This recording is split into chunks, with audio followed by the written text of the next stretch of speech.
темиржола, сколько времени я наблюдаю, является важнейшим фактором для казны Республики Казахстан. И я верю в то, что Казахстан темиржола будет еще больше времени развиваться, потому что, как говорится, постоянство – это залог успеха, и можно развиваться в этой области все больше и больше и не останавливаться.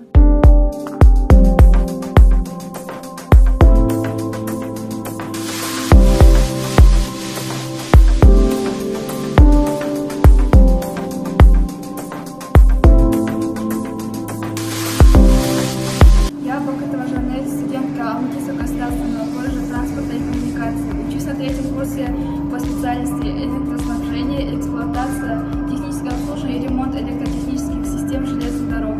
Я буду энергетиком.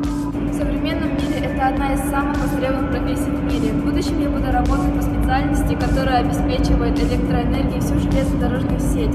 Также в будущем я могу работать в компаниях как Астель, Headhunter, Kegok и Метрополитен. Сәлеметсіз, менің есімім Даулет Жомарт. Есть сұрақ болса болады ма? Иә, әрине. Теміржол мамандығына не себепті? Менің теміржолды мамандығын таңдау себебім, атамды әкемде осы салада қызмет еткен, әкем әлімгеден етіп жатыр, сондықтан мен осы мамандықты таңдадым.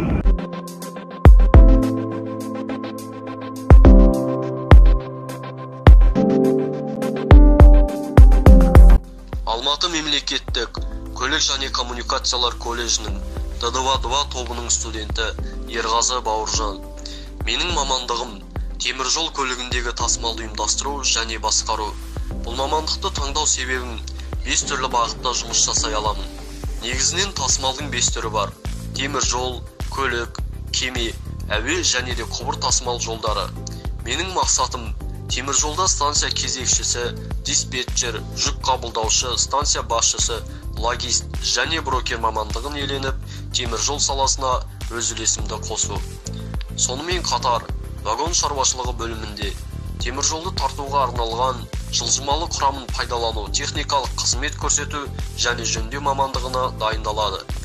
Қазіргі бәсекелес заманда жастарымыздың биіктен көрінуі, күнделікті ісіміздегі жаңашылдығымыз және жан-жақты берген біліміміз арқылы қол жеткіземіз. Менің білікті маман ретінде болашақта Тұлпар Тальго метрополитеннен АБЗ, БШД, вагон құрастыру, вагон жөндеу зауыттарында жұмыс жасай аламын. Елбасының қолдауы бойынша Астана қаласында 2011 жылы Тұлпар Тальго заводы құрылды. Менің мақсатым Тұлпар Тальго заводында жұмысқа орналасу. Менің мамандығым, менің мақтаныш.